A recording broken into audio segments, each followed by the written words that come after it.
마운틴 박입니다.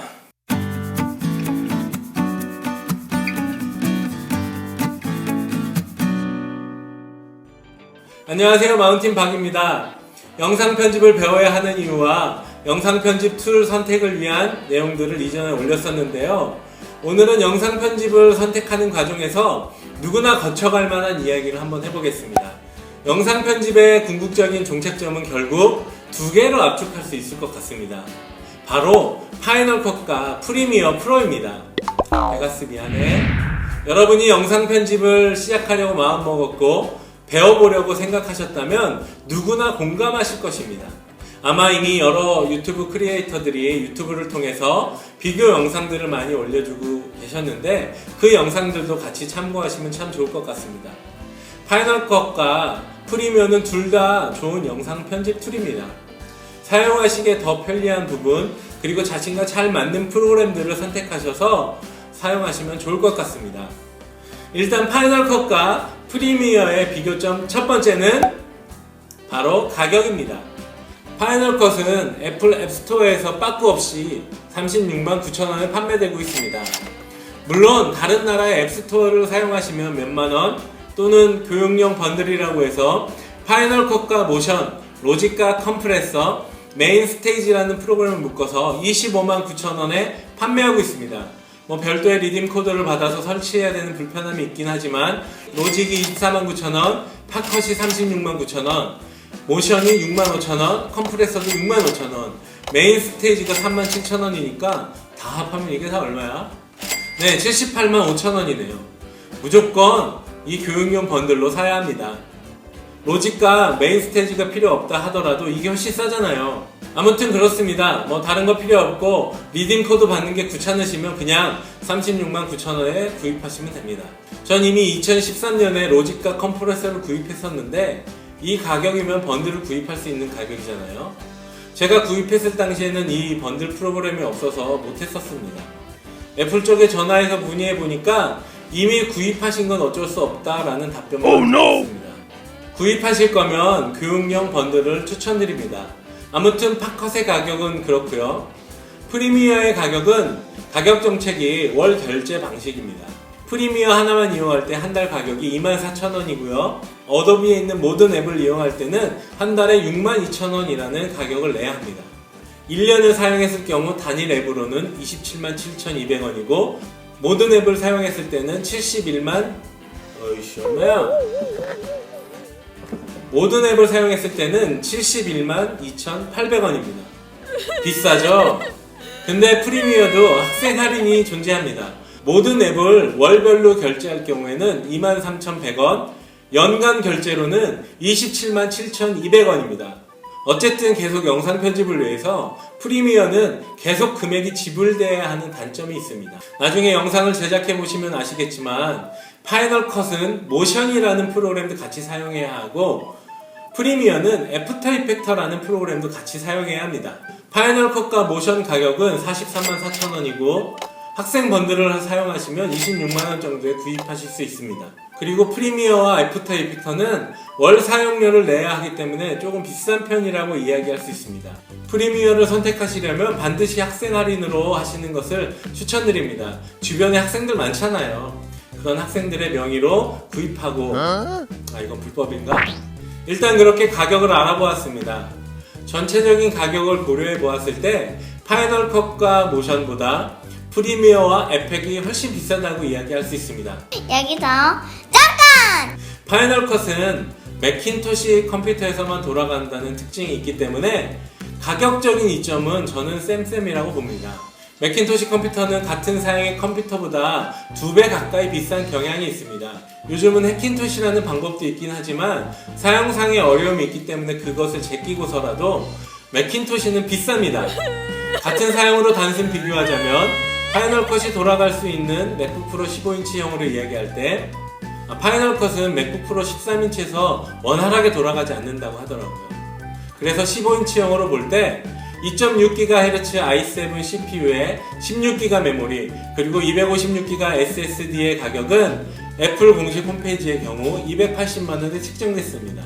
이것과 동일한 사양은 별로 없는데 LG 그램의 경우에 i7 2.7, 램 16기가, SSD 512 같은 경우 단화 가격 비교로 190만원이 최저 가격입니다. 비슷한 사양인데 90만원 정도의 차이가 난다고 한다면 파이널 컷이 싼 만큼 매킨토시 컴퓨터가 비싸니까 쌤쌤이라고 이야기할 수 있습니다.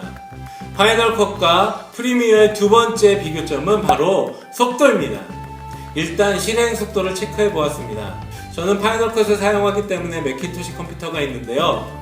무려 2011년 미드 버전의 아이맥이고 제가 사용하면서 SSD와 램을 업그레이드 하였는데 OS는 하이 시에라를 사용하고 있습니다. 오래된 만큼 약간 버벅이긴 합니다만 그래도 제가 하는 작업 정도는 그래도 돌아갑니다. 두 프로그램의 실행시간 측정을 위해서 다른 프로그램들은 다 종료한 상태입니다. 파이널 컷은 실행되면서 라이브러리와 이벤트 그리고 프로젝트가 이전 작업했던 것이 자동으로 열리게 되는데 이렇게 라이브러리와 이벤트 그리고 프로젝트가 열리지 않은 채 실행되게 하는 방법은 옵션 키를 누른 채 독에 있는 아이콘을 클릭하면 되는 겁니다. 클릭하는 순간부터 실행 시간을 재보도록 하겠습니다. 파이널 컷의 파일 구조는 라이브러리와 이벤트, 프로젝트로 구성이 되는데요. 라이브러리와 이벤트는 소스들이 모여있는 폴더라고 생각하시면 되고요. 프로젝트는 소스들을 이용해서 결과물을 만들어낼 수 있는 파일입니다. 실행해서 라이브러리를 생성하고 이벤트와 프로젝트를 만드는 데 걸린 시간은 23초 정도라고 생각하면 될 것 같습니다. 이것은 영상 소스를 임포트하기 전까지의 시간입니다. 이번에는 프리미어 프로를 실행해 보도록 하겠습니다.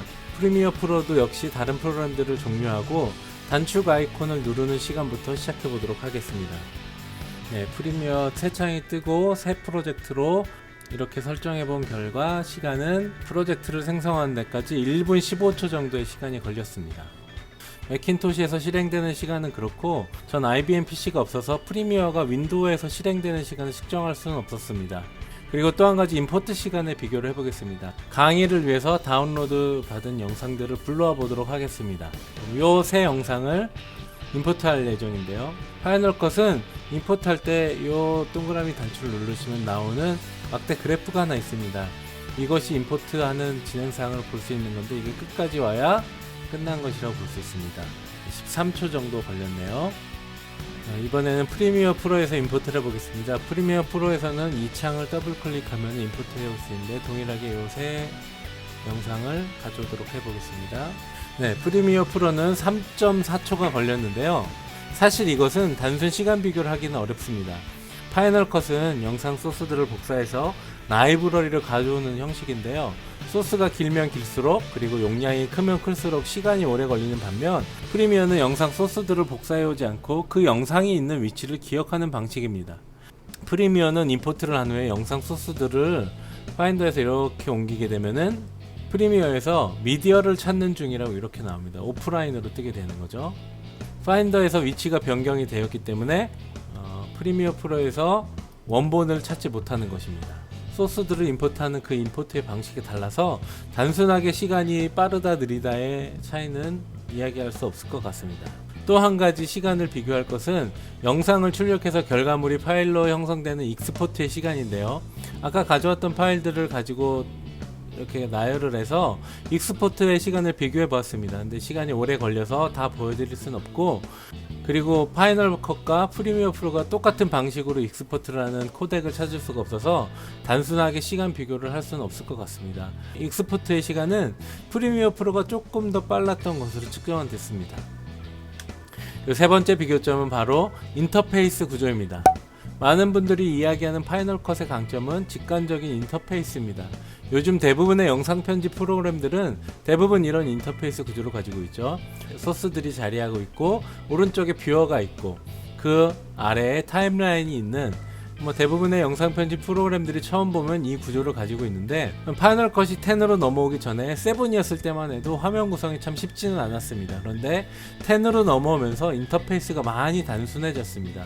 그래서 영상 편집 전문가들이 바뀐 인터페이스를 적응하지 못하고 다른 프로그램으로 건너가기도 했었죠. 근데 저는 파이널 컷 10부터 사용해서인지 구조가 그렇게 어렵진 않더라고요. 타임라인에 끌고 와서 자르고 편집하기가 참 쉽습니다. 그리고 파이널 컷의 가장 큰 특징이라고 할 수 있는 것이 바로 이 마그네틱 타임라인입니다. 적응하면 좋기도 하고 어떤 분들은 싫어하기도 하는데요. 익숙해지면 세상 참 편합니다. 프리미어 프로는 컷 편집을 할 때 필요 없는 부분을 자르면 이렇게 공백이 생깁니다. 그럼 뒤에 있는 부분을 이렇게 끌고 오시거나 또는 이 상태에서 딜리트 키를 한번 누르시면 뒤에 것이 이렇게 따라오게 되는데요. 근데 파이널 컷 프로 같은 경우에는 마그네틱 타임라인이기 때문에 필요 없는 부분을 이렇게 자르시고 필요 없는 부분을 이렇게 삭제하면 뒤에 부분이 알아서 이렇게 따라오게 됩니다. 이게 사실 큰 차이는 아닌 것 같은데 막상 사용해보면 상당히 편리한 기능입니다. 사실 인터페이스가 단순한 이유는 잡스 형님의 마인드에서부터 시작되지 않았나 생각됩니다. 직관적이고 쉬운 사용을 할 수 있게끔 만들어 놓은 제품들이 바로 애플의 제품이죠. 이런 책도 있습니다. 미친듯이 심플. 저도 읽어보진 않았습니다. 그래서 몇 번 사용하다 보면 사용법이 터득되는 장점이 파이널 컷에는 있습니다. 물론 전문가의 영역은 다른 영역이겠지만요. 이것이 프리미어 프로의 인터페이스입니다. 구조가 비슷한 것 같지만 여러가지 다른 부분이 있습니다. 일단 보이는 인터페이스의 구조를 마음대로 아주 자유롭게는 아니더라도 바꿀 수가 있습니다. 이렇게 필요한 작업에 맞게 구조를 변경시킬 수가 있고요. 이런 식으로 여러 창을 띄울 수도 있습니다.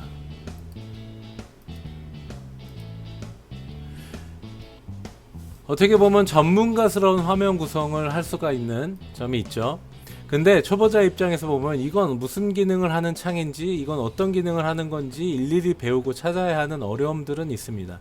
그래서 영상 편집을 하다 보면 트랜지션이나 화면을 조정할 수 있는 이펙터들이 있는데 파이널 컷은 이 이펙터들이 미리 보기가 제공이 됩니다. 이런 식으로 어떤 트랜지션 효과로 넘어가는지 어떤 이펙트들이 적용이 되는지 이런 식으로 미리 보기가 가능한데 프리미어 프로 같은 경우에는 그런 이펙터나 트랜지션 같은 경우를 미리 볼 수가 없습니다. 이런 식으로 돼 있어서 미리 보기로 볼 수 없기 때문에 이게 어떤 건지 먼저 사용을 해본 다음에나 사용을 할 수가 있는 구조가 있고요. 마지막 비교점은 자동 저장입니다.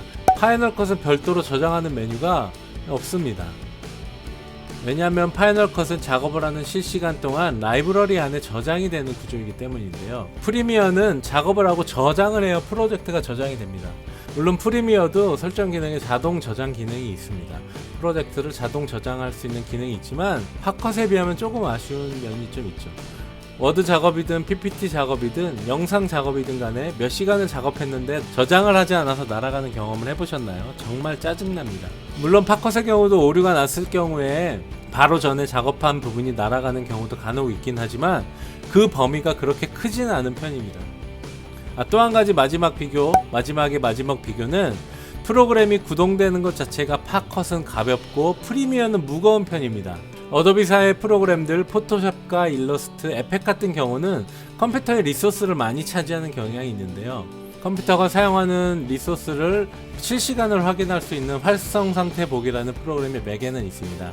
그래서 이 활성 상태 보기라는 프로그램을 실행하고 각각 파이널과 프리미어를 실행하고 같은 부분을 재생해 보았습니다. 파이널 컷 프로에서 이 영상을 실행해 보면서 활성 상태 보기에서 리소스를 얼마나 차지하고 있는지 보도록 하겠습니다. 보시게 되면 파이널 컷 같은 경우는 CPU 점유율이 30% 이렇게 왔다갔다 하고 30%에서 왔다갔다 하고 있습니다. 자, 이제는 프리미어 프로에서 실행을 해보도록 하겠습니다. 프리미어 프로도 마찬가지로 동일한 부분에서 실행하도록 하겠습니다. 활성 상태 보기에서 리소스를 얼마나 차지하고 있는지 한번 보도록 하겠습니다. 네, 소리를 끄고 한번 실행해 보도록 하겠습니다. 네, 어도비 프리미어 프로 같은 경우에는 지금 46점 몇 프로, 43% 이렇게 왔다갔다 하고 43에서 46% 정도로 왔다갔다 하고 있는데요. 같은 부분을 재생시켜 보았을 때 파이널 컷 같은 경우는 30%대의 점유율을 보였고 프리미어 프로 같은 경우는 40%대의 점유율을 보였습니다. 두 가지 프로그램을 다 사용하시면 아시겠지만 파이널 컷보다 프리미어 프로가 조금 더 무겁다라는 얘기를 많이 하게 됩니다. 그래서 상대적으로 작업을 할 때 파이널 컷이 쾌적하다는 느낌을 많이 받습니다. 비교를 하면 할수록 파이널 컷이 더 좋은 것 같이 이야기를 많이 하였는데 아무래도 전 파이널 컷 골수 유저다 보니 그런가 봅니다. 중립을 지켰어야 되는데 죄송합니다. 정리하자면 파이널 컷과 프리미어는 각각의 장단점이 있는 프로그램입니다. 사용하시는 분들이 선택하게 되는 기준은 결국 얼마나 자기 손에 익숙한가에 따른 것입니다. 파이널 컷이든 프리미어든 또는 다른 프로그램이라 할지라도 결국 그것을 잘 사용하면 그만인 것입니다. 오늘 준비한 내용은 여기까지입니다. 영상 편집 프로그램을 선택하시는데 조금은 도움이 되셨나요? 궁금하시거나 또는 파이널 컷과 프리미어에 대한 정보들을 댓글로 남겨주시면 더 좋은 소통과 더 좋은 정보가 될 것 같습니다. 다음에는 더 좋은 영상, 더 알찬 내용으로 돌아오겠습니다. 다음에 다시 만나요. 제발 구독과 좋아요는 사랑합니다.